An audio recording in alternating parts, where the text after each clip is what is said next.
The original thesis behind the collective was we wanted to make space for people that had the simple question of, what does it mean to be human in the AI era? As of course, we started in San Francisco.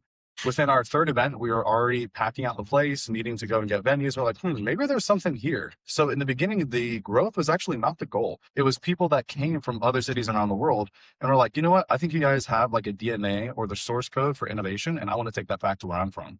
And that's how places like Portland and so many other things got started. We're now proud to have over 250,000 members and 200 chapters around the world with 54 countries. But again, why? It doesn't matter to have a large team. All that matters is that we're trying to solve a really important problem. And I would say that this problem is fundamental to humankind. So we have a recipe for what we call restoring humanity. Again, small goals. We think that there's three things that we need to do in order to make sure that humanity is better tomorrow than it is today. The fundamental problem here is that, as you guys know, the technological adaptation or the acceleration is happening at an exponential speed. Every day just compounds even more. So as we're getting on this really steep exponential curve, human adaptive capacity over time is getting less and less.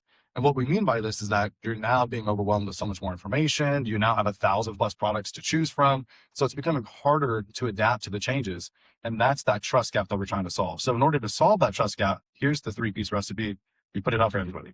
Number one, we need to bring people together, right? We need to have people who are face-to-face and breathe the same air.